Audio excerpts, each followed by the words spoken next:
Unmasking atheism is pro women most of the times. Unmasking anomalies എപ്പോഴും സ്ത്രീപക്ഷമാണ് കൂടുതൽ സമയവും. They always say men are the reason for all sexual problems. എല്ലാ പ്രോബ്ലംസിൻ്റെ sexual പ്രോബ്ലംസിൻ്റെ ഒക്കെ ഏറ്റവും വലിയ റീസൺ എന്ന് പറഞ്ഞാൽ ആണുങ്ങളാണ്. ഇഷ്ടംപോലെ സ്റ്റഡീസും തിയറീസും കിട്ടും, ഫോർ ആൻഡ് അഗെയിൻസ്റ്റ് സ്റ്റാറ്റിസ്റ്റിക്സ് ഒരുപാട് കിട്ടും. അത് ഫണ്ടഡ് ആയിരിക്കാം, ഇൻഫ്ലുവൻസ്ഡ് ആയിരിക്കാം എന്നൊക്കെ പറഞ്ഞു. അപ്പോൾ നമ്മൾ സ്ത്രീപക്ഷവാദികളാണ്, സ്ത്രീകൾക്ക് വേണ്ടി മാത്രമാണ് സംസാരിക്കുന്നത്, പുരുഷന്മാരെ കുറ്റം പറയുന്നു എന്നുള്ളതാണ് ഒരു ഭാഗത്ത് വരുന്ന ഒരു മെനിനിസ്റ്റ് അല്ലെങ്കിൽ മെൻസ് റൈറ്റ്സ് ആക്ടിവിസ്റ്റ് ആ ഒരു ഭാഗത്ത് നിന്ന് വരുന്നൊരു വിമർശനം ഇതാണ്. ഇവൻ നമ്മുടെ 24 ന്യൂസിലെ കഴിഞ്ഞ ദിവസത്തെ ചർച്ചയിൽ തന്നെ കുറച്ച് ആൾക്കാർ പറഞ്ഞു ഇത് നമ്മൾ പുരുഷന്മാരെ അപമാനിക്കുകയാണ്, പുരുഷന്മാരെ കുറ്റം പറയുകയാണെന്ന് പറഞ്ഞുകൊണ്ട്. ഇത് ഒരു ഭാഗത്ത് നമ്മളിങ്ങനെ കേൾക്കുന്നു, മറുഭാഗത്ത് ഫെമിനിസ്റ്റുകളായ കുറേ ആൾക്കാർ വേറെ രൂപത്തിൽ റിയാക്ട് ചെയ്യുന്നു. അവർ അവിടെ വരുന്ന കമൻറ്റുകളുടെ ഒരു പൊതുവായ രൂപം കാണണമെങ്കിൽ ഇങ്ങനെയാണ്. അൺമാസ്കിംഗ് അനോമലീസ് എന്ന ചാനലിലേക്ക് ഇവന്മാർക്ക് ഇത് തന്നെയാണ് പണി, പുരുഷ കേസരികളുടെ വിളയാട്ടമാണ് അവിടെ എന്നൊക്കെ പറഞ്ഞിട്ട് നമ്മളവിടെ പുരുഷ കേസരികളാണ്. ഒരു ഭാഗത്ത് നമ്മൾ സ്ത്രീപക്ഷവാദികളാണ്, വേറെ ഭാഗത്ത് നമ്മൾ പുരുഷ കേസരികളാണ്. അപ്പോൾ എന്താണ് ഇത് സംഭവം? യഥാർത്ഥത്തിൽ നമ്മളൊരിക്കലും ഏതെങ്കിലും ഫെമിനിസമോ അല്ലെങ്കിൽ മെനിനിസമോ അല്ല സംസാരിക്കുന്നത്. ഇപ്പോൾ ഏതെങ്കിലും ഒരു പ്രശ്നം ഉണ്ടാകുമ്പോൾ അവിടെ പുരുഷന്മാരുടെ ഭാഗം കംപ്ലീറ്റ്ലി ഓക്കെ, സ്ത്രീകൾ മൊത്തം പ്രശ്നക്കാർ, അല്ലെങ്കിൽ സ്ത്രീകളുടെ ഭാഗം കംപ്ലീറ്റ്ലി ഓക്കെ, പുരുഷന്മാരാണ് പ്രശ്നം, എപ്പോഴും പുരുഷാധിപത്യം മാത്രമാണ് പ്രശ്നം, ഇങ്ങനെയുള്ള ഒരു കാര്യമേ അല്ല നമ്മൾ സംസാരിച്ചുകൊണ്ടിരിക്കുന്നത്. മറിച്ച് ഒരു സോഷ്യൽ പ്രോബ്ലം ആകുമ്പോൾ അതിൽ ഒരുപാട് ലേയേഴ്സ് ഓഫ് ആയിട്ടുള്ള കോൺട്രിബ്യൂട്ടിംഗ് ഫാക്ടേഴ്സ് ഉണ്ടാവും. ആ ഫാക്ടേഴ്സിനെ കുറിച്ച് നമ്മൾ സംസാരിക്കുന്നു, അല്ലെങ്കിൽ അത് നമുക്ക് അവൈലബിൾ ആയിട്ടുള്ള സ്റ്റഡീസും ഒക്കെ കാര്യങ്ങളൊക്കെ നമ്മൾക്ക് പറ്റുന്ന രൂപത്തിൽ പഠിച്ച് അതിനെക്കുറിച്ചുള്ള ഡിസ്കഷൻസ് ചെയ്യുന്നു എന്നുള്ളതാണ്. അല്ലാതെ ഏതെങ്കിലും ഒരു ഭാഗത്തെ ബയാസ്ഡ് ആയി നിന്നുകൊണ്ട് സംസാരിക്കുക എന്നുള്ളതല്ല. ശാസ്ത്രവും അല്ലെങ്കിൽ പഠനവും കാര്യങ്ങളൊക്കെ പറയുന്നതിൻ്റെ ബേസിൽ സംസാരിക്കുക എന്നുള്ളതാണ് നമ്മൾ ചെയ്യുന്നത്, ഏതെങ്കിലും ഒരു ഭാഗത്തേക്ക് നിന്നുകൊണ്ടല്ല എന്നുള്ളതാണ് തുടക്കത്തിൽ പറയാനുള്ളത്. അപ്പോൾ ഇതിൽ രണ്ട് തരത്തിലും നമുക്ക് റിയാക്ഷൻസ് വന്നിട്ടുണ്ട്. മെനിനിസ്റ്റ് സൈഡിൽ നിന്നും ഫെമിനിസ്റ്റ് സൈഡിൽ നിന്നും നമ്മൾ റിയാക്ഷൻ വന്നിട്ടുണ്ട്. അപ്പോൾ അതിൽ രണ്ട് റിയാക്ഷൻസിനെയും മൊത്തത്തിൽ കമ്പയർ ചെയ്ത് പറയുകയാണെന്നുണ്ടെങ്കിൽ ഫെമിനിസ്റ്റുകൾ വെറുതെ ഇങ്ങനെ ഹൂ എന്ന് പറഞ്ഞിട്ട് കുറേ എക്സ്പ്രഷൻ ഇടുകയാണ് ചെയ്തത്.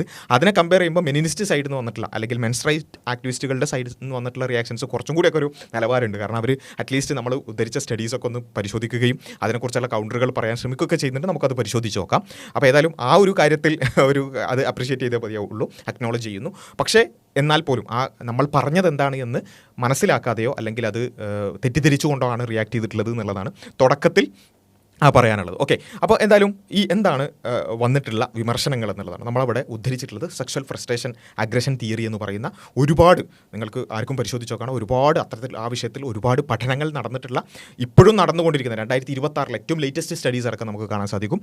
അപ്പോൾ ഇപ്പോഴും പഠനങ്ങൾ നടന്നുകൊണ്ടിരിക്കുന്ന ഒരു തിയറിയാണ് സെക്ഷൽ ഫ്രസ്ട്രേഷൻ അഗ്രഷൻ തിയറി എന്ന് പറയുന്നത്. അപ്പോൾ ഇതിൻ്റെ ബേസ് ഇത്രേ ഉള്ളൂ. ഈ ഒരു ഫ്രസ്ട്രേഷൻ, അത് ഫ്രസ്ട്രേഷൻ അഗ്രഷൻ തിയറി എന്നുള്ളത് മുമ്പേ ഉണ്ട്.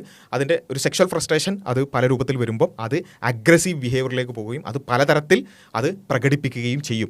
ഇത് ഒരു കാര്യത്തെ വിശദീകരിക്കുകയാണ്. ഇതാണ് അൾട്ടിമേറ്റ്ലി സംഭവിക്കുന്നത്. അതായത് പല പ്രശ്നങ്ങളും ഇപ്പം ടാബു ആയിട്ടുള്ള പല ക്രൈംസും ചെയ്യുമ്പോൾ അതിൻ്റെ കാരണങ്ങൾ നമ്മൾ പരിശോധിച്ച് നോക്കുമ്പോൾ ഇങ്ങനെയുള്ള കോൺട്രിബ്യൂട്ടിംഗ് ഫാക്ടേഴ്സ് ഉണ്ട്. ഇതാണ് നമ്മൾ അൾട്ടിമേറ്റ്ലി പറയുന്നത്. കാരണം എന്താ വെച്ചാൽ ആ ഒരു ചർച്ച വരാൻ തന്നെ കാരണം 24 ന്യൂസിൽ ആ ചർച്ച വരാൻ കാരണം എന്താ?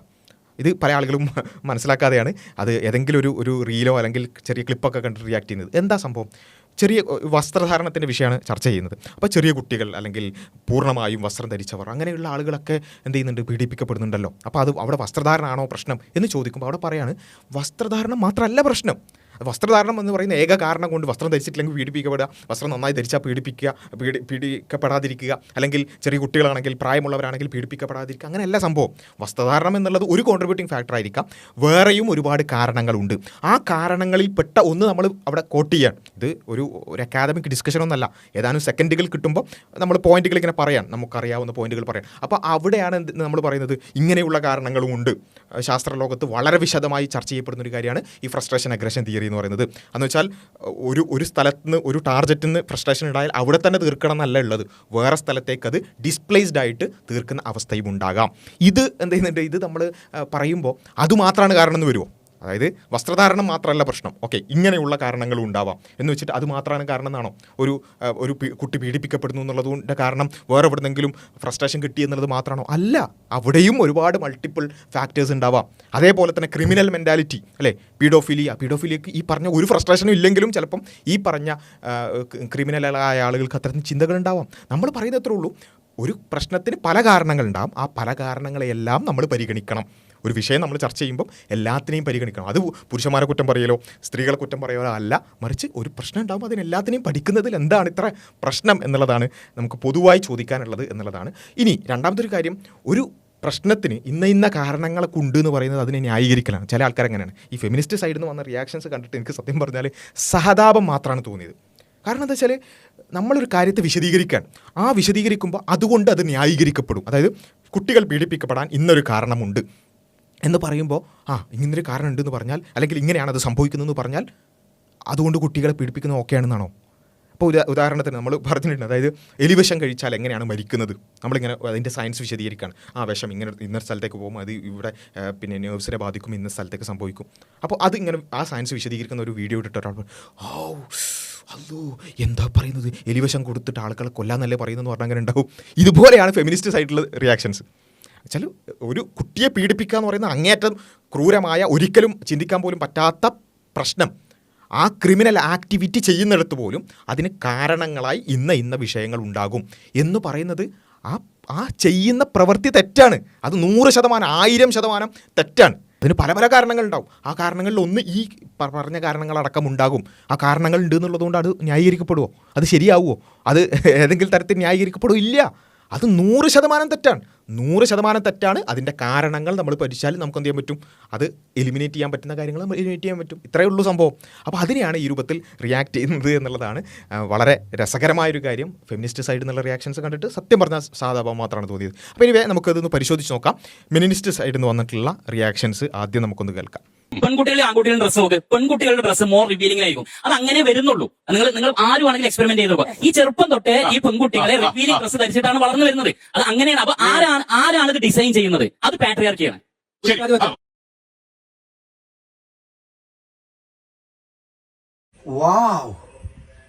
Very very very brilliant.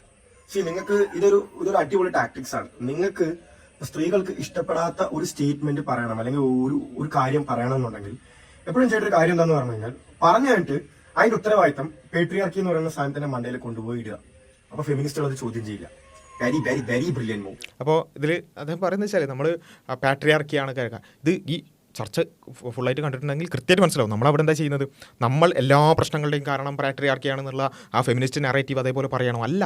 നമ്മൾ പറയുന്നത് ഇത് നമ്മളുടെ മാത്രം വാദമല്ല, മറിച്ച് ഇവിടെ മെയിൽ ഗെയ്സിനുമായി ബന്ധപ്പെട്ടുകൊണ്ടുള്ള, മെയിൽ ഗെയ്സ് ഇൻറ്റേർണലൈസ് ചെയ്യുന്നതുമായി ബന്ധപ്പെട്ടുകൊണ്ടുള്ള ഒരുപാട് ചർച്ചകൾ നടക്കുന്നുണ്ട്. അത് ഞങ്ങൾ മാത്രം പറയുന്നൊരു കാര്യവുമല്ല, മറിച്ച് ഈവൻ റാഡിക്കൽ ഫെമിനിസ്റ്റുകൾ അടക്കം അത് പറയുന്നുണ്ട്. എന്നിട്ട് ആ പുസ്തകങ്ങളടക്കം കോട്ട് ചെയ്ത് അതിൻ്റെ ടൈറ്റിൽസ് അടക്കം പറഞ്ഞിട്ടാണ്, അത്ര ചെറിയ സമയമായിട്ട് പോലും അതടക്കം കോട്ട് ചെയ്തിട്ടാണ് നമ്മൾ പറയുന്നത്. ഇങ്ങനെ വരാൻ പല കാരണങ്ങൾ ഫെമിനിസ്റ്റുകൾ പോലും പറയുന്നുണ്ട്. ആ ഫെമിനിസ്റ്റുകൾ പോലും പറയുന്നത് എന്താ? ഈ പറഞ്ഞ പാട്രിയാർക്കിയലായിട്ടുള്ള ഒരു പിന്നെ പുരുഷാധിപത്യമാണ് സ്ത്രീയെ കൊണ്ട് ഇങ്ങനെ ചെറിയ വസ്ത്രം ധരിപ്പിക്കുന്നത്. കാരണം പുരുഷൻ്റെ ആവശ്യം എന്താണ്?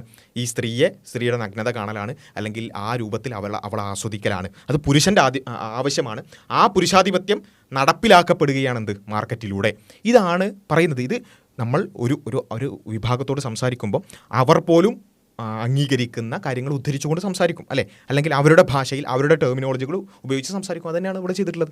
നമ്മളൊരു എത്തീസ്റ്റിനോട് സംസാരിക്കുമ്പോൾ എത്തീസ്റ്റ് അംഗീകരിക്കുന്ന കാര്യങ്ങൾ വെച്ചിട്ടാണ് സംസാരിക്കുക. ഒരു ഫെമിനിസ്റ്റിനോട് സംസാരിക്കുമ്പോൾ അല്ലാതെ നമ്മളൊരു വാദം പറഞ്ഞാൽ അവർ അംഗീകരിക്കില്ല, അല്ലേ? അവർ പോലും അംഗീകരിക്കുന്ന കാര്യങ്ങൾ പറഞ്ഞാൽ അവർക്ക് എന്ത് ചെയ്യും? കുറച്ചുകൂടി കാര്യങ്ങൾ കൃത്യമായിട്ട് മനസ്സിലാവും, അല്ലെങ്കിൽ അവർക്കത് നിഷേധിക്കാൻ പറ്റില്ല. അത് തന്നെയാണ് അവിടെ പറയുന്നത്. തീർച്ചയായും അതിനർത്ഥം എല്ലാ പ്രശ്നങ്ങളുടെയും കാരണം പാട്രിയാർക്കിയാണെന്ന് പറയുന്ന ഫെമിനിസ്റ്റ് നറേറ്റീവ് നമ്മൾ ഇൻറ്റേർണലൈസ് ചെയ്താണോ? അല്ല. നമ്മളത് വളരെ കൃത്യമായിട്ട് തന്നെ നിന്നിട്ട് നമ്മുടെ മറ്റ് വീഡിയോസിലൊക്കെ വളരെ വിശദമായി തന്നെ സംസാരിക്കുന്ന ഒരു കാര്യമാണ്. അല്ലാതെ എല്ലാ പ്രശ്നങ്ങളുടെയും കാരണം പാട്രിയാർക്കിയാണെന്ന് നമ്മൾ പറയുന്നില്ല. പിന്നെ ഈ പറഞ്ഞ പാട്രിയാർക്കി നമ്മൾ മനസ്സിലാക്കേണ്ട ഒരു കാര്യം, ഈ മെനിനിസ്റ്റുകൾ തന്നെ, അല്ലെങ്കിൽ മെൻസ് റൈറ്റ്സ് ആക്ടിവിസ്റ്റുകൾ തന്നെ പലപ്പോഴും പറയുന്ന ഒരു കാര്യമാണ്, ലോകം നിയന്ത്രിക്കുന്നത് പുരുഷന്മാരാണ്, ലോകത്തെ എല്ലാ ഭരണാധികാരികളും നോക്കുകയാണെങ്കിൽ പുരുഷന്മാരാണ്, മാർക്കറ്റ് നിയന്ത്രിക്കുന്നത് പുരുഷന്മാരാണ്, ബിസിനസ് ഓൺ ചെയ്യുന്നത് പുരുഷന്മാരാണെന്നൊക്കെ പറയാറില്ലേ? ഇതന്നെയാണ് നമ്മളും പറയുന്നത്. അതായത് പുരുഷ കേന്ദ്രീകൃതമായി തന്നെയാണ് എന്ത് ചെയ്തിട്ടുള്ളത്? ലോകത്ത് മാർക്കറ്റ് ചലിച്ചുകൊണ്ടിരിക്കുന്നത്. അവിടെ പുരുഷൻ്റെ താല്പര്യങ്ങൾ അവിടെ എന്ത് ചെയ്യുന്നുണ്ട്? അവിടെ ഒരു തരത്തിൽ ഇൻഫ്ലുവൻസ് ചെയ്യപ്പെടുന്നുണ്ട്. ഒരു തരത്തിൽ ഒരു ഇന്നവിറ്റബിൾ പാട്രിയാർക്കി എന്ന് വേണമെങ്കിൽ നമുക്ക് പറയാം. പുരുഷൻ്റെ താല്പര്യങ്ങൾ എന്ത് ചെയ്യുന്നുണ്ട്? അടിച്ചേൽപ്പിക്കപ്പെടുന്നുണ്ട്. ഇവിടെ പ്രശ്നം എത്ര ഉള്ളൂ? പുരുഷനാണ് പലപ്പോഴും ഈ കാര്യങ്ങൾ, മാർക്കറ്റും കാര്യങ്ങളൊക്കെ തീരുമാനിക്കുന്നത്. ആ പുരുഷൻ ഏത് സ്റ്റാൻഡേർഡാണ് എടുക്കുന്നത് എന്നുള്ളതാണ്. അപ്പോൾ ആ പുരുഷൻ മോശക്കാരനാണെന്നുണ്ടെങ്കിൽ, ചൂഷണ വ്യവസ്ഥിതിയാണ് പുരുഷൻ നടപ്പിലാക്കുന്നതെന്നുണ്ടെങ്കിൽ എന്ത് ചെയ്യും? സ്ത്രീയെ കൊണ്ട് അല്പവസ്ത്രങ്ങൾ ധരിപ്പിക്കുന്ന രൂപത്തിലേക്ക് മാർക്കറ്റിനെ ആ രൂപത്തിലേക്ക് ആക്കും. അതിനെ ഫെമിനിസ്റ്റുകളുടെ ഭാഷയിൽ പറയുകയാണെങ്കിൽ അതൊരു തരത്തിൽ പാട്രിയാർക്കി മിസ്യൂസ് ചെയ്യുകയാണ്, അല്ലെങ്കിൽ പാട്രിയാർക്കിയുടെ ഒരു പ്രശ്നമാണത്. അല്ലെങ്കിൽ നമ്മൾക്ക് പൊതുവായിട്ട് പറയുന്നത് മാർക്കറ്റിൽ പുരുഷൻ്റെ താല്പര്യങ്ങൾ സ്ത്രീയുടെ മേൽ അടിച്ചേൽപ്പിക്കുകയാണ്. ഇതൊരു യാഥാർത്ഥ്യമാണ്. നമ്മളിനി പുരുഷ റൈറ്റ് ആക്ടിവിസ്റ്റോ അല്ലെങ്കിൽ ഫെമിനിസ്റ്റോ ആരാണെങ്കിലും ഇതൊരു യാഥാർത്ഥ്യമാണ്. പുരുഷൻ്റെ താല്പര്യമാണെന്ത്? പെണ്ണിൻ്റെ ശരീരം കാണുക, പെണ്ണിനെ ആ രൂപത്തിൽ ആസ്വദിക്കുക എന്നുള്ളത് പുരുഷൻ്റെ താല്പര്യമാണ്. ആ പുരുഷൻ്റെ താല്പര്യം എന്ത് ചെയ്യുന്നുണ്ട്, മാർക്കറ്റിൽ അടിച്ചേൽപ്പിക്കപ്പെടുന്നുണ്ട്. ആ രൂപത്തിലേക്ക് പെണ്ണിനെ മാനിപ്പുലേറ്റ് ചെയ്യുന്നുണ്ട്. അത് നമ്മൾ ചർച്ചയിൽ പറഞ്ഞിട്ടുണ്ട്. പെണ്ണിനെ അതാണ് എംപവർമെൻറ്റ്, അതാണ് പിന്നെ ശാക്തീകരണം, അതാണ് ബോൾഡ്നെസ് എന്നൊക്കെ പെണ്ണിനെ കൊണ്ട് തന്നെ വിശ്വസിപ്പിക്കാൻ, എന്നിട്ട് പുരുഷൻ എന്താണോ വേണ്ടത് അത് അതേപടി നടപ്പിലാക്കിപ്പെടാൻ എന്ത് ചെയ്യാണ്, അതിന് ആ രൂപത്തിലൊരു മാനിപ്പുലേഷൻ ഇവിടെ നടക്കുന്നുണ്ട്. അതൊരു യാഥാർത്ഥ്യമാണ്. അല്ലെങ്കിലും ആലോചിച്ച് നോക്കുക, ആരുടെ ആവശ്യമാണ് പെണ്ണിൻ്റെ ശരീരം റിവീൽഡ് ആവുക എന്നുള്ളത്? പുരുഷൻ്റെ ആവശ്യം തന്നെയാണ്. അത് നമ്മൾ മെൻസ്ട്രേറ്റ് ആക്ടിവിസ്റ്റ് എന്ന് പറഞ്ഞിട്ട് അത് നിഷേധിച്ചിട്ട് കാര്യമില്ല. പച്ചയായ യാഥാർത്ഥ്യമാണ്. പുരുഷന്മാർക്ക് സ്ത്രീകളെ നഗ്നമായി അല്ലെങ്കിൽ നഗ്നത കാണാൻ ആഗ്രഹമുണ്ട് എന്നുള്ളതൊരു യാഥാർത്ഥ്യമാണ്. ആ യാഥാർത്ഥ്യത്തിന് വേണ്ടി, ആ ഒരു കാര്യത്തിന് വേണ്ടി പുരുഷന്മാർ സ്ത്രീകളെ മാനിപ്പുലേറ്റ് പണ്ടൊക്കെ അത് ഫോഴ്സ്ഫുള്ളി ചെയ്തിരുന്നു. ഇപ്പോൾ അത് മാർക്കറ്റിലൂടെ, അഡ്വർടൈസ്മെൻറ്റ്സിലൂടെ, സിനിമകളിലൂടെ അവരറിയാതെ അവരെ മാനിപ്പുലേറ്റ് ചെയ്ത് ആ രൂപത്തിലേക്ക് ആക്കുകയാണ്. ഇതൊരു യാഥാർത്ഥ്യമാണ്. ഇത് നിഷേധിച്ചത് കൊണ്ട് കാര്യമില്ല. അത് ഫെമിനിസ്റ്റുകളാണെങ്കിലും മിനിസ്റ്റുകളാണെങ്കിലും ഇത് നിഷേധിച്ചത് കൊണ്ട് കാര്യമില്ല എന്നുള്ളതാണ് പറയാനുള്ളത്. ഒരു പുരുഷൻ എത്രത്തോളം സെക്ഷൽ ഇമേജ് എക്സ്പോസ് ആണെന്ന് പറയുന്നുണ്ട്. നമ്മുടെ ഹോർഡിംഗ്സും അഡ്വർടൈസ്മെന്റ് മോഡൽസിലും ഒക്കെ നോക്കാം. ആ സെക്ഷൽ എക്സ്പോസ് ആവുന്നത് ഒരു ടാർഗറ്റിൽ നിന്ന് നമ്മൾ സെക്ഷലി എക്സ്പോസ്, നമ്മൾ ഭയങ്കര ട്രിഗർ ആയ, നമ്മൾ ഓഫീസിൽ നിന്ന് ബോസ് ചീത്ത പറഞ്ഞാൽ തിരിച്ച് ബോസിനോട് ചീത്ത പറയാൻ, നമ്മൾ വീട്ടിൽ പോയിട്ട് വേറെ ദേഷ്യം തീർക്കും. ഇതേപോലെ ഫ്രസ്ട്രേഷൻ അഗ്രഷൻ ചെയ്യുക. നമ്മൾ സെക്ഷൽ ഒരു ടാർഗറ്റിൽ നിന്ന് ഫ്രസ്ട്രേറ്റഡ് ആയാൽ അത് വേറൊരു ടാർഗറ്റിൽ കൊണ്ടുപോയി അതിന്റെ അഗ്രഷൻ തീർക്കും. നശിപ്പിച്ച്, ലിറ്ററലി നശിപ്പിച്ച്. ഒരു ഡിബേറ്റിൽ ഏറ്റവും ഇമ്പോർട്ടന്റ് ആയിട്ടുള്ള വേറൊരു കാര്യമാണ് ആവശ്യമില്ലാത്ത വള്ളിയിൽ കയറി പിടിക്കരുത്. അത് ഡിബേറ്റ് എന്ന് മാത്രമല്ല ലൈഫിലും. ഈ പുള്ളി ഈ ഒരു ഇതിൽ ചെയ്തെന്ന് പറഞ്ഞാൽ ആവശ്യമില്ലാത്തൊരു വള്ളിയിൽ കയറി പിടിച്ച് അത് പ്രോപ്പറായിട്ട് പ്രസന്റ് ചെയ്യാനും പറ്റില്ല. ഈ ഫ്രസ്ട്രേഷൻ അഗ്രഷൻ തിയറി എന്ന് പറയുന്നത് ഇതിനെക്കുറിച്ചല്ല. ഈ കുട്ടികളെ പീഡിപ്പിക്കുന്നവരെന്ന് പറയുന്നത് സ്വാഭാവികമായിട്ടും ഇപ്പോൾ ഹോർമോണൽ ഇഷ്യൂസ് അങ്ങനെയുള്ള പീഡോഫൈൽസിനെ കുറിച്ച് പറയുന്നുണ്ടെങ്കിലും ഏറ്റവും കൂടുതൽ ഈ പീഡോഫൈൽസിനെ ന്യായീകരിക്കുന്നത് ആരാണ്? ഈ so called woman empowerment groups ആണ്. ഇനി ഈ ഡ്രസ്സിങ്ങിനെ കുറിച്ചാണ് നിങ്ങൾക്ക് ഒരു പോയിന്റ് ഇങ്ങനെ ഒരു വിഷയത്തിൽ ഉന്നയിക്കേണ്ടതെന്നുണ്ടെങ്കിൽ വളരെ സിമ്പിൾ ആയിട്ടൊരു കാര്യം ചെയ്യായിരുന്നു. ഡ്രസ്സിങ്ങിനെ കുറിച്ച് അദ്ദേഹം ഒരു പോയിന്റ് പറയുന്നത്, അതിലേക്ക് വരാം. നമ്മൾ പറയുന്നത് ഈ സെക്ഷൽ ഫ്രസ്ട്രേഷൻ അഗ്രഷൻ തിയറി എന്തിനാണ് പറയുന്നത്? ഇത് നമ്മൾ ഈ ഡ്രസ്സിങ്ങുമായി ബന്ധപ്പെട്ടിട്ടുള്ള റാഷണൽ ആർഗ്യുമെൻറ്റ്സ് മുന്നോട്ട് വെക്കുമ്പോൾ അവിടെ സ്വാഭാവികമായിട്ടും വരുന്നൊരു കാര്യം, ശരി ഡ്രസ്സിങ്ങിൻ്റെ ഇന്ന കാരണങ്ങൾ കാരണം ഇത് കോൺട്രിബ്യൂട്ടിംഗ് ഫാക്ടേഴ്സ് ആകുന്നുണ്ടെങ്കിൽ, നമ്മളത് സ്റ്റഡീസ് അടക്കം മുമ്പുള്ള വീഡിയോസിൽ നമ്മൾ സംസാരിക്കുന്നുണ്ട്. അങ്ങനെ ഉണ്ട് എന്ന് നമ്മൾ സ്ഥാപിക്കുമ്പോൾ, അതിൻ്റെ സ്റ്റഡീസ് നമ്മൾ പറയുമ്പോൾ സ്വാഭാവികമായും വരുന്നൊരു മറു ചോദ്യമാണ്, അങ്ങനെയാണെങ്കിൽ ഈ പറഞ്ഞ ഡ്രസ്സിങ് പ്രശ്നമല്ലാത്ത, അല്ലെങ്കിൽ ഈ പറഞ്ഞ ഫുള്ളി കവേർഡ് ആയിട്ടുള്ള, അല്ലെങ്കിൽ ചെറിയ കുട്ടികൾ, പ്രായമായവർ, ഇങ്ങനെയുള്ള പല ആളുകളും പീഡിപ്പിക്കപ്പെടുന്നുണ്ടല്ലോ എന്നുള്ള വളരെ സ്വാഭാവികമായൊരു ചോദ്യമാണ്. അതിന് പല മറുപടികളുണ്ട്. ഒരു ചോദ്യത്തിന് ഒറ്റ മറുപടിയോ അല്ലെങ്കിൽ ഒറ്റ ലെയറായിട്ടല്ല സംഭവിക്കുന്നത്. ഇത് ഏകകാരണ സിദ്ധാന്തം, ഇങ്ങനെ സംഭവിച്ചാൽ ഇങ്ങനെ മാത്രം സംഭവിക്കുക, അങ്ങനെയല്ലല്ലോ സംഭവിക്കുക. അതിന് ഒരുപാട് കാരണങ്ങളുണ്ട്. അദ്ദേഹം ഇനി പറയുന്ന എക്സാമ്പിൾ അതിനൊക്കെയാണ്. അതേപോലെ തന്നെയാണ് വേറെ ചില കോൺട്രിബ്യൂട്ടിംഗ് ഫാക്ടേഴ്സ്. അതാണ് മറ്റ് പല സ്ഥലങ്ങളിൽ നിന്നുള്ള സെക്ഷൽ ഫ്രസ്ട്രേഷൻസ്. ഇതിൽ ഇദ്ദേഹം പറയുന്നത് ഇത് അനാവശ്യമായി വള്ളി, ഒന്നാമത് ഫ്രസ്ട്രേഷൻ അഗ്രഷൻ തിയറി എന്ന് മുമ്പേ ഉണ്ട്. അതിൻ്റെ sexual frustration aggression theory Adam Langford പറഞ്ഞിട്ടുള്ള ആ തിയറി വളരെ വിശദമായി തന്നെ ഏകദേശം 12ഓളം പഠനങ്ങൾ അദ്ദേഹം തന്നെ നടത്തിയിട്ടുണ്ട്. അതിനോട് പിന്നെ കോൺട്രിബ്യൂട്ടിംഗ് ആയിട്ടുള്ള വേറെയും ഒരുപാട് സ്റ്റഡീസ് നമുക്ക് കാണാൻ സാധിക്കും. ഇത് ഓൾറെഡി സയൻസ് മേഖലയിൽ ഡിസ്കസ് ചെയ്യപ്പെടുന്നൊരു കാര്യമാണ്. അപ്പോൾ അങ്ങനെ ഒരു കോൺട്രിബ്യൂട്ടിംഗ് ഫാക്ടർ അതിലേക്കും നയിക്കാനുള്ള സാധ്യത മറ്റ് പല സ്ഥലങ്ങളിൽ നിന്നുള്ള ഈ സെക്ഷൽ പിന്നെ ആയിട്ടുള്ള എക്സ്പോഷേഴ്സ് അത് പലതരത്തിൽ ഫ്രസ്ട്രേറ്റഡ് ആവുകയും അൺഅവൈലബിൾ പാർട്ട്നേഴ്സിലെ കാരണമുണ്ടാകുന്ന ഇത്തരം ഫ്രസ്ട്രേഷൻസ് വേറെ ഡിസ്പ്ലേസ്ഡ് ആയിട്ട് മറ്റുള്ളവരിലേക്ക് ഫ്രസ്ട്രേഷൻ അഗ്രഷൻ തീർക്കുക എന്ന് പറയുന്നൊരു സംഭവം ഇവിടെ സയൻസിൽ ഡിസ്കസ് ചെയ്യപ്പെടുന്നൊരു കാര്യമാണ്. അത്രമേൽ വ്യാപകമായി ഡിസ്കസ് ചെയ്യപ്പെടുന്നൊരു കാര്യമാണ്. ഓക്കെ, നമ്മുടെ മലയാളികൾക്ക് ആ സംഭവം അറിയില്ല, അല്ലെങ്കിൽ അത് ആദ്യമായിട്ട് കേൾക്കുകയാണെന്നുള്ളതുകൊണ്ട് ഇപ്പോൾ നമുക്കതൊരു ഒരു വസ്തുത പറയേണ്ടതില്ലാത്ത കാര്യമില്ലല്ലോ.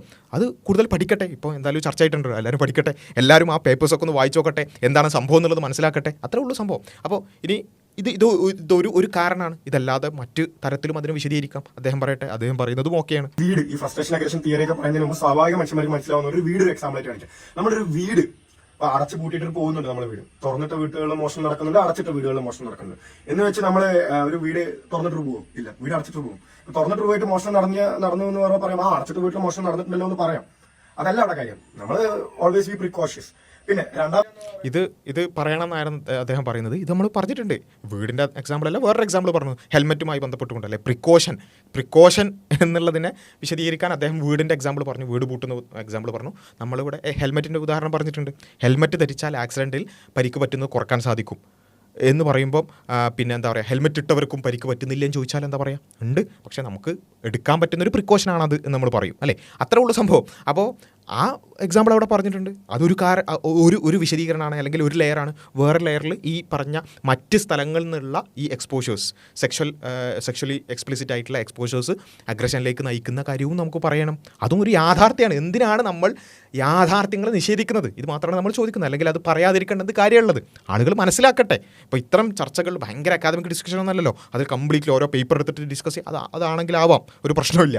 ഇനി പക്ഷേ ഇത്തരം ഡിസ്കഷൻസിൽ ഏതാനും സെക്കൻഡുകൾ മാത്രമാണ് കിട്ടുക. ആ സെക്കൻഡുകളിൽ നമ്മൾക്ക് പറയാനുള്ള കാര്യങ്ങൾ ആളുകളോട് പറയാം, ആളുകൾ ഇത് പഠിക്കട്ടെ എന്നുള്ളത് മാത്രമാണ് ഇതിൽ ഉള്ളത്. കാര്യം എന്ന് പറയുന്നത്, തുറന്നിട്ട വീടായാലും അടച്ചിട്ട വീടായാലും മോഷണം നടത്തുന്നവർ ക്രിമിനൽസ് തന്നെയാണ്. അവരെ ആരും ന്യായീകരിക്കുന്നില്ല. പക്ഷെ എപ്പോഴും നമുക്കെതിരെ ഇപ്പൊ ഡ്രൈവിംഗിലൊക്കെ പറയുന്ന പോലെ, ഡിഫൻസീവ് ഡ്രൈവിംഗ് എന്ന് പറയുന്ന പോലെ ഒരു അറ്റാക്കിനുള്ള സാഹചര്യങ്ങൾ നമ്മൾ ഉണ്ടാക്കാതിരിക്കുക. That is the best option. Yes, അതുതന്നെയാണ്. അതായത് ഇനി വസ്ത്രം നമ്മൾ ഇതേ സെയിം പോയിന്റ് നമ്മൾ ചർച്ചയിൽ പറഞ്ഞിട്ടുണ്ട്. ആ ചർച്ച ഒന്ന് ഫുള്ള് കാണണം എന്നുള്ളത് മാത്രമാണ് പറയാനുള്ളത്. സെയിം പോയിന്റ് നമ്മൾ ഒരു വ്യക്തി, ഒരു സ്ത്രീ പൂർണ്ണ നഗ്നയായി നടന്നാൽ പോലും പീഡിപ്പിക്കാനുള്ള ഒരു അവകാശമില്ല. അത് തെറ്റാണ് എന്നാണ് നമ്മൾ പറയുന്നത്. വസ്ത്രധാരണം കുറഞ്ഞാലുള്ള കാര്യമൊന്നുമല്ല. പൂർണ്ണ നഗ്നയായ ഒരു സ്ത്രീ നടന്നാൽ പോലും എന്തെങ്കിലും തരത്തിൽ വയലൻസ് ചെയ്യുന്നതോ അല്ലെങ്കിൽ റേപ്പ് ചെയ്യുന്നതോ അല്ലെങ്കിൽ അനാവശ്യമായി നോക്കുന്നത് പോലും, ഞാനൊക്കെ പങ്കെടുത്ത ചർച്ചയിൽ ഞാൻ അത് പ്രത്യേകം പറഞ്ഞിട്ടുണ്ട്, അനാവശ്യമായി നോക്കാൻ പോലും പാടില്ല എന്നുള്ളത്. അപ്പോൾ ആ രൂപത്തിൽ പൂർണ്ണ നഗ്നയാണെങ്കിൽ പോലും പാടില്ല എന്ന് പറഞ്ഞു. പിന്നല്ലേ വസ്ത്രം കുറഞ്ഞത്. അപ്പോൾ എന്തുതന്നെയാണെങ്കിലും വസ്ത്രം കുറഞ്ഞാലും പൂർണ്ണ നഗ്നയാണെങ്കിലും ഫുള്ളി കവേർഡ് ആണെങ്കിലും ഒരു സ്ത്രീയെ ഉപദ്രവിക്കുന്നത് തെറ്റ് തന്നെയാണ്, യാതൊരു സംശയമില്ല. എന്നാൽ ഈ തെറ്റുകൾ എങ്ങനെ സംഭവിക്കുന്നു എന്നുള്ള ശാസ്ത്രീയ പഠനങ്ങൾ നമ്മൾ ഉദ്ധരിക്കുന്നത് ആ കാര്യങ്ങൾ, ആ കോൺട്രിബ്യൂട്ടിംഗ് ഫാക്ടേഴ്സ് കുറക്കാൻ വേണ്ടിയിട്ടാണ്. ഇപ്പോൾ ഇവിടെയുള്ള സെക്ഷൽ വയലൻസസ് കുറക്കാൻ, ഇപ്പോൾ നമ്മൾ ഈ സെക്ഷൽ ഫ്രസ്ട്രേഷൻ അഗ്രഷൻ തിയറി പഠിച്ചാൽ നമുക്കെന്താ മനസ്സിലാവുക?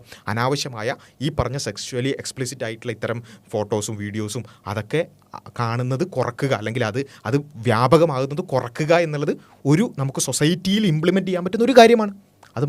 അത് ആ ഒരു കാര്യം, ആ ഒരു വസ്തുത അറിഞ്ഞാലല്ലേ നമുക്കത് പ്രാക്ടീസ് ചെയ്യാൻ പറ്റുള്ളൂ, അല്ലെങ്കിൽ സൊസൈറ്റിയിൽ ഇംപ്ലിമെൻറ്റ് ചെയ്യാൻ പറ്റുള്ളൂ, അല്ലെങ്കിൽ ആളുകളോട് പറയാൻ പറ്റുള്ളൂ. ഈ സെക്ഷലി എക്സ്പ്ലിസിറ്റ് ആയിട്ടുള്ള ഇമേജസും വീഡിയോസും വളരെ വ്യാപകമാകുന്നത് ഡിസ്പ്ലേസ്ഡ് ആയിട്ട് ആളുകളെ ഉപദ്രവിക്കപ്പെടാൻ കാരണമാകുന്നുണ്ട്.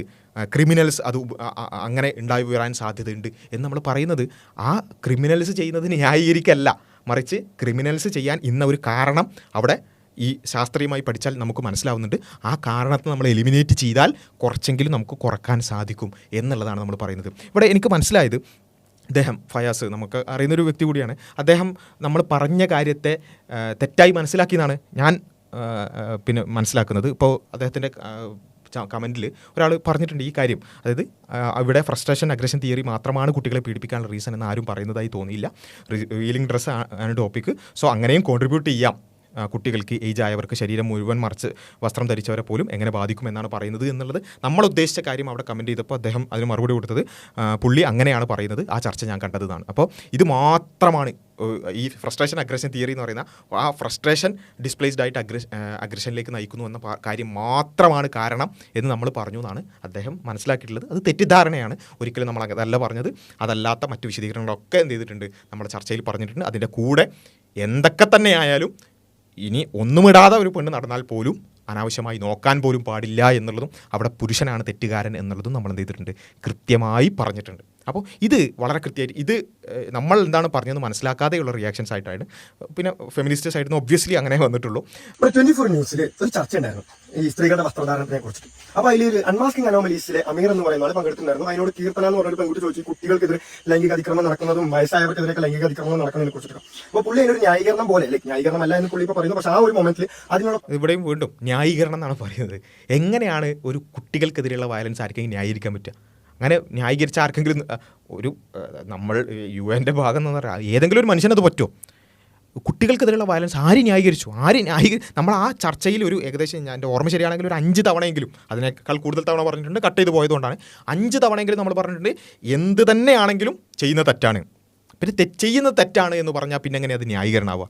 നമ്മൾ അതിൻ്റെ കോസസ് ആണ് പറയുന്നത്, അതിൻ്റെ കാരണങ്ങൾ, എന്തുകൊണ്ട് ഇത് സംഭവിക്കുന്നു, അതായത് എലിവേഷൻ കഴിച്ചാൽ എങ്ങനെ മരണപ്പെടുന്നു എന്ന് വിശദീകരിക്കുമ്പോൾ അവിടെ എങ്ങനെ വിശദീകരിക്കുന്നു എന്ന് പറഞ്ഞാൽ, എങ്ങനെ നടക്കുന്നു എന്ന് പറഞ്ഞാൽ അത് എലിവേഷൻ കൊടുക്കാനുള്ള ന്യായീകരണമാണെന്ന് ആരെങ്കിലും പറയുമോ? അതേപോലെ തന്നെ എന്തുകൊണ്ട് കുട്ടികൾ പീഡിപ്പിക്കപ്പെടുന്നു, എന്തുകൊണ്ട് പ്രായമുള്ളവർ പീഡിപ്പിക്കപ്പെടുന്നു, എന്തുകൊണ്ട് ഫുള്ളി കവേർഡായ ആൾക്കാർ പോലും പീഡിപ്പിക്കപ്പെടുന്നു, അതിൻ്റെ റീസൺസ്, അതിൻ്റെ പിന്നെ സയൻറ്റിഫിക് എക്സ്പ്ലനേഷൻസ് നോക്കുമ്പോൾ അതിൻ്റെ കോൺട്രിബ്യൂട്ടിംഗ് ഫാക്ടേഴ്സ് നമുക്ക് മനസ്സിലായാൽ അത് എലിമിനേറ്റ് ചെയ്യാൻ വേണ്ടിയിട്ടാണ് നമ്മൾ പറയുന്നത്. എന്ന് വെച്ചാൽ ഈ ആളുകൾക്കെതിരെ, ഈ ക്രൈം ചെയ്യുന്ന ആളുകൾക്കെതിരായിട്ടാണ് നമ്മൾ സംസാരിക്കുന്നത്. എന്നിട്ടും ഈ രൂപത്തിൽ സംസാരിക്കുന്നത് ശരിയല്ല എന്നുള്ളതാണ് പറയാനുള്ളത്. കോസും എന്നുള്ള തരത്തിലാണ് പുള്ളി പറഞ്ഞത്. അത് മാത്രം ഒരു കോസ് എന്നുള്ള തരത്തിലാണ് പ്രസന്റ് ചെയ്തത്. അല്ല, വീണ്ടും പറയുന്നു അത് മാത്രം കോസ് എന്ന് പറഞ്ഞിട്ടേ ഇല്ല. അങ്ങനെ ഒരു വാചകം തന്നെ നമുക്ക് കാണാൻ സാധ്യമല്ല. അതിൻ്റെ ഒരു റീസൺ എന്നുള്ള രൂപത്തിൽ തന്നെയാണ് അത് പ്രസന്റ് ചെയ്തിട്ടുള്ളത്. അത് ഫുൾ ആയിട്ട് ആ സൈറ്റ് ഒക്കെ എടുത്ത് വായിച്ചു നോക്കി. അപ്പോൾ സൈറ്റിൽ ഫ്രണ്ട് പേജിൽ പീഡോഫിലിയ എഴുതിയിട്ടുണ്ടെങ്കിലും അതിനെക്കുറിച്ചുള്ള എക്സ്പ്ലനേഷൻ ഒന്നും കറക്റ്റ് ആയിട്ടുണ്ടായിരുന്നില്ല. അപ്പോൾ ഞാൻ ഈ ആക്ച്വൽ സ്റ്റഡിയുടെ PDF ഡൗൺലോഡ് ചെയ്തു, 27 പേജിലെ PDF ഡൗൺലോഡ് ചെയ്തു. ആ PDF ഡൗൺലോഡ് ചെയ്ത് വായിച്ചപ്പോൾ അതിൽ 2006 ഡാൻ യേളിയും ജോർജ് ലെവിൻസ്റ്റണും എഴുതിയിട്ടുള്ള ഒരു ഹീറ്റ് ഓഫ് ദി എന്നുള്ള ഒരു സ്റ്റഡി. ആ സ്റ്റഡിയിൽ ഈ ആണുങ്ങൾ സെക്ഷലി ഫ്രസ്ട്രേറ്റഡ് ആകുന്നതിനെ കുറിച്ചുള്ള ആ സ്റ്റഡി. അതിൽ കോൾഡ് സിറ്റുവേഷൻ, ഹോട്ട് സിറ്റുവേഷൻ എന്ന് പറഞ്ഞിട്ടുണ്ട്. എന്ന് വെച്ച് കഴിഞ്ഞാൽ ലൈക്ക് നോർമൽ ആയിട്ടുള്ള ഒരു പുരുഷനും ഹോട്ട് സിറ്റുവേഷൻ എന്ന് വെച്ച് കഴിഞ്ഞാൽ ലൈക്ക് ലൈംഗിക ഫ്രസ്ട്രേഷന്റെ എക്സ്ട്രീമിൽ നിൽക്കുന്ന ഒരാൾ. ലൈക്ക് നമ്മൾ മാസ്റ്റർബേഷൻ ചെയ്യുമ്പോൾ, കോൺസ്റ്റിപ്പേഷൻ മാസ്റ്റർബേഷൻ ചെയ്യുമ്പോൾ അതിന്റെ ലൈക്ക് ഇജാക്കുലേഷന് തൊട്ട് മുമ്പ് അവരെ സ്റ്റോപ്പ് ചെയ്ത് കഴിഞ്ഞാൽ അവർക്ക് എത്രത്തോളം ഫ്രസ്ട്രേഷൻ ഉണ്ടാവും. ആ ഒരു ഫ്രസ്ട്രേഷൻ നിൽക്കുന്ന ആളുകളോട് ചോദിക്കുകയാണ്, നിങ്ങൾ ടാബു ലൈക്ക് നോർമൽ അല്ലാത്ത ലൈംഗിക ബന്ധങ്ങളിൽ ഏർപ്പെടുമോ എന്ന് ചോദിക്കുമ്പോൾ അതെ എന്ന് പറഞ്ഞ ആളുകൾ, അത് 53 കോളേജ് സ്റ്റുഡന്റിൽ മാത്രമാണ്. അതാണ് അതിന്റെ സാമ്പിൾ സൈസ്, വെറും 53 കോളേജ് സ്റ്റുഡൻസ്. അവരോട് ചോദിച്ച ചോദ്യത്തിൽ അതിൽ കുറച്ച് പേര് പറഞ്ഞു ടാബു ആയിട്ടുള്ളതിലും ഞങ്ങൾ ഇൻവോൾവ് ചെയ്യുമെന്ന്. അതാണ് അവരുടെ ബേസ്. അവിടെ കുട്ടികൾ അല്ലെങ്കിൽ മുതിർന്നവർ എന്നുള്ള സാധനം അവിടെ സ്പെസിഫൈ ചെയ്തിട്ടില്ല. അപ്പോൾ എവിടെയാണ് മാനിപ്പുലേഷൻ നിങ്ങൾക്ക് സത്യമായിട്ട് മനസ്സിലായിട്ടില്ല. നമ്മളത് കൃത്യമായിട്ട് ഇപ്പം ഇദ്ദേഹം ആദ്യം ആ സ്റ്റഡീസ് പിന്നെ ഫ്രസ്ട്രേഷൻ അഗ്രഷൻ തിയറി എന്നുള്ളത് മുമ്പേയുള്ള തിയറിയാണ്. അതിനനുസരിച്ച് അതെല്ലാം ലാങ്ഫോർഡ് പറഞ്ഞ ആ ഒരു കാര്യം അദ്ദേഹം നോക്കിയപ്പോൾ അവിടെ തന്നെ കൃത്യമായിട്ട് നമ്മളവിടെ കൃത്യമായിട്ട് കാണിച്ചിട്ടുണ്ട്. പീഡോഫിലിയും റേപ്പും കാര്യങ്ങളൊക്കെ അവിടെ മെൻഷൻ ചെയ്യപ്പെടുന്നുണ്ട് എന്നുള്ളത് അദ്ദേഹത്തിന് മനസ്സിലായി. പിന്നെ അദ്ദേഹം ചെയ്തതെന്ന് വെച്ചാൽ ആ സ്റ്റഡിയിൽ ഒരു സൈറ്റേഷനിൽ 54 സാമ്പിളുള്ള ഒരു സ്റ്റഡിയാണ് നടന്നിട്ടുള്ളത്. ഇവിടെ നമ്മൾ മനസ്സിലാക്കേണ്ട ഒരു കാര്യം എന്താ വെച്ചാൽ ഇത് ഒറ്റ സ്റ്റഡിയോ അല്ലെങ്കിൽ ഒറ്റ സൈറ്റേഷനോ ഉള്ള ഒരു കാര്യമല്ല. ഒരുപാട് എന്ത് ചെയ്തിട്ടുണ്ട് ഈ വിഷയത്തിൽ, ഒരുപാട് പഠനങ്ങൾ ഈ ആദം ലാങ്ഫോർഡ് തന്നെ ഒരുപാട് സ്റ്റഡീസ് ഈ വിഷയത്തിൽ നടത്തിയിട്ടുണ്ട് എന്നുള്ളത്. ഏകദേശം 12ഓളം സ്റ്റഡീസ് ആർട്ടിക്കിൾസ് നമുക്ക് ഈ ഒരു വിഷയത്തിൽ കാണാൻ സാധിക്കും. എന്ന് വേണ്ട 2026 ഏറ്റവും അവസാനം പോലും എന്ത് ചെയ്തിട്ടുണ്ട് ഈ വിഷയത്തിൽ വളരെ വലിയ സാമ്പിൾ സൈസിലുള്ള ഒരുപാട് സ്റ്റഡീസ് നടന്നിട്ടുണ്ട്. ഇപ്പോൾ ഏറ്റവും അവസാനത്തെ 2026 ഏപ്രിൽ 2026 സ്റ്റഡീസിൽ അതിൻ്റെ സാമ്പിൾ എന്ന് പറഞ്ഞാൽ 54,437 സാമ്പിൾ സൈസാണ്. അപ്പോൾ അത്രയും വലിയ സാമ്പിൾ സൈസിലൊക്കെ എന്ത് ചെയ്തിട്ടുണ്ട് ഈ സ്റ്റഡീസ് നടന്നിട്ടുണ്ട്. ഇത് നിരന്തരം സ്റ്റഡീസ് നടന്നുകൊണ്ടിരിക്കുന്ന ഒരു മേഖലയാണ്. 2026 സ്റ്റഡീസ് നമുക്ക് കാണാൻ സാധിക്കും, 2024 സ്റ്റഡീസ് നമുക്ക് കാണാൻ സാധിക്കും. ഇങ്ങനെയുള്ള ഒരുപാട് സ്റ്റഡീസ്, അത് മൊത്തത്തിൽ നമ്മൾ അതിൻ്റെ ആർട്ടിക്കിൾ ടൈറ്റിൽസ് നമ്മളിവിടെ കൊടുക്കാം. അപ്പോൾ ഇങ്ങനെ നിരന്തരമായി പഠനം നടന്നുകൊണ്ടിരിക്കുന്ന ഈ 2026 പിന്നെ വന്നിട്ടുള്ള സ്റ്റഡീസ് ഉള്ള ഒരു ഏരിയയാണ്. ഇതിൽ ഏതെങ്കിലും ഒരു സ്റ്റഡി നോക്കിയിട്ട് ഏതെങ്കിലും ഒരു സൈറ്റേഷൻ നോക്കിയിട്ട് അതിൽ 54 ഉള്ളൂ എന്ന് പറയുന്നത് ശരിയല്ല എന്നുള്ളതാണ്. അപ്പോൾ എനിവേ എന്തായാലും ആ സ്റ്റഡീസ് നോക്കാൻ കാണിച്ച മനസ്സിന് നന്ദി പറയാണ്. ഫെമിനിസ്റ്റുകളെ പോലെ വെറുതെ എക്സ്പ്രഷൻ ഇട്ട് ഒഴിവാക്കിയില്ലല്ലോ. അപ്പോൾ ഏതായാലും നമ്മൾ പറയാൻ ഉദ്ദേശിക്കുന്നത് ഇത്രേ ഉള്ളൂ. നമ്മൾ അടിസ്ഥാനപരമായിട്ട് പറയുന്നത് എന്താ, അത് ഫെമിനിസ്റ്റുകളാണെങ്കിലും ഈ പറഞ്ഞ മെൻസ് റൈറ്റ് ആക്ടിവിസ്റ്റുകളാണെങ്കിലും ഒക്കെ മനസ്സിലാക്കേണ്ട ഒറ്റ കാര്യമുള്ളൂ. നമ്മൾ അടിസ്ഥാനപരമായി പറയുന്നത് ഇത്രേ ഉള്ളൂ. ഈ സൊസൈറ്റിയിൽ ഈ മൊത്തം സിസ്റ്റത്തെക്കുറിച്ചാണ് നമ്മൾ സംസാരിക്കുന്നത്. അത് പുരുഷൻ്റെ ആവശ്യം സ്ത്രീയുടെ നഗ്നത കാണലാണ്. അതിനുവേണ്ടി അവർ മാനിപ്പുലേറ്റ് ചെയ്തുകൊണ്ട് പലതരത്തിൽ സ്ത്രീയെ കൊണ്ട് വസ്ത്രം ഊരിപ്പിക്കുന്നു. അത് യഥാർത്ഥത്തിൽ ആ വസ്ത്രം ഊരിയ പെണ്ണുങ്ങളെ ആയിരിക്കില്ല പലപ്പോഴും അത് ബാധിക്കുക. ആ ഇമേജസ് കണ്ട് ആ അൺഅവൈലബിൾ പാർട്ട്നേഴ്സ്, നമ്മുടെ സ്റ്റഡീസിൽ പറഞ്ഞ അൺഅവൈലബിൾ പാർട്ട്നേഴ്സ് ഇന്ന് കിട്ടുന്ന ഈ സെക്ഷൽ ഫ്രസ്ട്രേഷൻ അവർ തീർക്കുന്നത് വൾണറബിളായ ആളുകളായിരിക്കും. ഇതാണ് അൾട്ടിമേറ്റ്ലി നമ്മൾ ഈ സെക്ഷൽ ഫ്രസ്ട്രേഷൻ അഗ്രഷൻ തിയറി ഉദ്ധരിക്കുന്നതിലൂടെ പറയുന്നത്. അത് മാത്രമാണ് കാരണം എന്നല്ല, ഈ പറഞ്ഞ ഇമേജസ് കാണൽ മാത്രമാണ് കാരണം എന്നല്ല. ജനിതകമായി ഹോർമോണൽ ഇഷ്യൂസ് കൊണ്ട് പല കാരണങ്ങൾ കൊണ്ടുണ്ടാവും. ഓക്കെ, ആ ഏത് കാരണങ്ങൾ കൊണ്ടാണെങ്കിലും ആ കാരണങ്ങളെല്ലാം ഒഴിവാക്കേണ്ടതാണ്. ഇപ്പോൾ ഒരു ക്രിമിനൽ ഉണ്ടെങ്കിൽ അയാളെ പിടിച്ച് ജയിലിലിടണം, അല്ലെങ്കിൽ ഈ പറഞ്ഞ കോൺട്രിബ്യൂട്ടിംഗ് ഫാക്ടേഴ്സ് ഒഴിവാക്കണം. അതില്ലാതാക്കാൻ സൊസൈറ്റി നമുക്ക് ഉണ്ടാക്കണം. സെക്ഷൽ ഫ്രസ്ട്രേഷൻ ഇല്ലാതാക്കാനുള്ള കാര്യങ്ങൾ നമ്മൾ ചെയ്യണം. അതിൻ്റെ ഭാഗമാണെന്ത് ഈ സെക്ഷലി എക്സ്പ്ലിസിറ്റ് ആയിട്ടുള്ള കോണ്ടൻസ് നിയന്ത്രിക്കുക എന്നുള്ളത്. ഇതാണ് നമ്മൾ പറയുന്ന ആർഗ്യുമെൻറ്റ്. സെക്ഷലി എക്സ്പ്ലിസിറ്റ് ആയിട്ടുള്ള കോണ്ടൻസ് നിയന്ത്രിക്കുക. ഈ പറഞ്ഞ ശരീരം മുഴുവൻ പുറത്തേക്ക് കാണിക്കുന്ന അല്ലെങ്കിൽ പുരുഷൻ്റെ ഫ്രസ്ട്രേഷൻ കൂട്ടുന്ന തരത്തിലുള്ള ഈ ഇമേജസും ഈ വീഡിയോസും ഇത്തരം കാര്യങ്ങൾ പലപ്പോഴും അതിൻ്റെ ഇരയായി മാറുന്നത് സാധാരണക്കാരായ ആളുകളായിരിക്കും. അതിൽ കൂടുതൽ ഉപദ്രവിക്കുന്നത് വൾണറബിളായ ആളുകളായിരിക്കും. ഇതാണ് നമ്മൾ പറയുന്നത്. അത് കുട്ടികളെക്കുറിച്ച് ചോദിച്ചുകൊണ്ട് കുട്ടികളിലും അത് ബാധകമായതുകൊണ്ട് പറഞ്ഞു മാത്രം. കുട്ടികളെക്കുറിച്ച് മാത്രമുള്ളൊരു കാര്യമല്ല ഇത്. അപ്പോൾ വൾണറബിളായ ആളുകൾ എന്ന് പറഞ്ഞാൽ ഒന്ന് ഈ ചെറിയ കുട്ടികൾ, ഈ പറഞ്ഞതുപോലെ ചെറിയ കുട്ടികൾ വൾണറബിളായ ആൾക്കാരാണ്. പ്രായമുള്ളവർ വൾണറബിളായ ആൾക്കാരാണ്. അതേപോലെ തന്നെ പലപ്പോഴും ക്ലോസ് റിലേറ്റീവ്സിൽ എന്നുവെച്ചാൽ കുടുംബത്തിൽ തന്നെ ഒരുപാട് പീഡനങ്ങൾ നടക്കുന്നു. ഇതിൻ്റെ കാരണം എന്താ? ഈ പറഞ്ഞ ഈ ക്രിമിനലുകൾക്ക് പെട്ടെന്ന് ആക്സസിബിൾ ആയിട്ടുള്ളത് കുടുംബത്തിലുള്ള ആളുകളായിരിക്കും. അതുകൊണ്ടാണ് കുടുംബത്തിൽ അത്തരത്തിലുള്ള പീഡനങ്ങൾ നടക്കുന്നത്. അല്ലാതെ കുടുംബത്തിൽ വസ്ത്രധാരണം നടന്നുകൊണ്ടോ അല്ലെങ്കിൽ പ്രായമുള്ള ഒരു വസ്ത്രധാരണം നടന്നുകൊണ്ടൊന്നുമല്ല. കുടുംബത്തിൽ ഉള്ള ആളുകൾ വൾണറബിളാണ്. അപ്പോൾ ഇവരൊക്കെ പീഡിപ്പിക്കപ്പെടാൻ, അവരൊക്കെ ഇരയാക്കപ്പെടാനുള്ള കാരണമായി ഇത് മാറുന്നു. ഇതാണ് അൾട്ടിമേറ്റ്ലി നമ്മൾ പറയുന്നത്. അത് ഒഴിവാക്കണം. ആ ക്രിമിനലുകൾക്ക് ഇന്ന കാരണമുണ്ടാക്കി കൊടുക്കുന്നത് നമ്മൾ ഒഴിവാക്കണം. ക്രിമിനലുകളെ ഒബ്വിയസ്ലി നമ്മൾ ശിക്ഷിക്കണം. അല്ലേ? ഒബ്വിയസ്ലി നമ്മൾ എന്ത് ചെയ്യണം? അവരെ ശിക്ഷിക്കണം, അവർക്കെതിരെ നടപടികൾ എടുക്കണം എന്നുള്ളതാണ് നമ്മൾ പറയുന്നത്. ഈ ആർഗ്യുമെൻറ്റ് മനസ്സിലാക്കാതെ എന്തോ ഒരു ഇതിനെ ന്യായീകരിക്കുന്നു, അങ്ങനെ ആക്കുന്നു, പിന്നെ എന്താ ചൈൽഡ് സെക്സ് അബ്യൂസിനെ ന്യായീകരിക്കുന്നു എന്നൊക്കെ പറയണമെന്നുണ്ടെങ്കിൽ ഈ വിഷയം അത്ര പോലും ഒന്ന് കേട്ട് മനസ്സിലാക്കാനുള്ളൊരു ധാരണ പോലും പല ഫെമിനിസ്റ്റുകൾക്കും ഇല്ല എന്നുള്ളത് മാത്രമാണ് പറയാനുള്ളത്. അപ്പോൾ കാര്യങ്ങളൊന്ന് കൃത്യമായിട്ട് മനസ്സിലാക്കാനും അനലൈസ് ചെയ്യാനുള്ള ഒരു മിനിമം വിവേകം കാണിക്കുക, നമ്മൾ നേരത്തെ പറഞ്ഞ പോലെ ഒരു ഇൻ്റലക്ച്വൽ ഹോണസ്റ്റി കാണിക്കുക എന്നുള്ളതാണ് ഫെമിനിസ്റ്റുകളോട് പറയാനുള്ളത്. അതേപോലെ തന്നെ ഈ പഠനങ്ങൾ കൂടുതൽ നിങ്ങൾ പഠിക്കുക, മനസ്സിലാക്കുക, എങ്ങനെയാണ് ഇത്തരത്തിലുള്ള ആളുകളിലെ അടക്കം ഉപദ്രവിക്കപ്പെടുന്ന സാഹചര്യം സൃഷ്ടിക്കപ്പെടുന്നത് എന്നുള്ളതിനെക്കുറിച്ചാണ് നമ്മൾ പറയുന്നത്. ഉപദ്രവം തെറ്റാണ്, ഉപദ്രവം തെറ്റാണ്, ഉപദ്രവം തെറ്റാണ്, റേപ്പ് തെറ്റാണ്, ചൈൽഡ് അസോൾട്ട് തെറ്റാണ്, അതേപോലെ തന്നെ പ്രായമുള്ളവരെ പീഡിപ്പിക്കുന്ന തെറ്റാണ്, അതേപോലെ തന്നെ കുടുംബ ബന്ധമുള്ളവരെ പീഡിപ്പിക്കുന്ന തെറ്റാണ്. ഇതൊന്നും ആർക്കും പറയേണ്ട കാര്യമില്ല, അതെല്ലാവർക്കും അറിയുന്ന കാര്യമാണ്. അതിൻ്റെ കോൺട്രിബ്യൂട്ടിംഗ് ഫാക്ടേഴ്സിനെയും എലിമിനേറ്റ് ചെയ്യണം എന്നുള്ളതാണ് നമ്മളുടെ ആർഗ്യുമെൻറ്റ്. അത് മനസ്സിലാക്കുക. കൂടുതൽ ഈ വിഷയങ്ങളിൽ ചർച്ചകൾ നടക്കട്ടെ, ആളുകൾ കാര്യങ്ങൾ മനസ്സിലാക്കട്ടെ എന്നുള്ളത് മാത്രമാണ് പറയാനുള്ളത്. മറ്റൊരു വീഡിയോയിൽ വീണ്ടും കാണാം. അസ്സലാമു അലൈക്കും.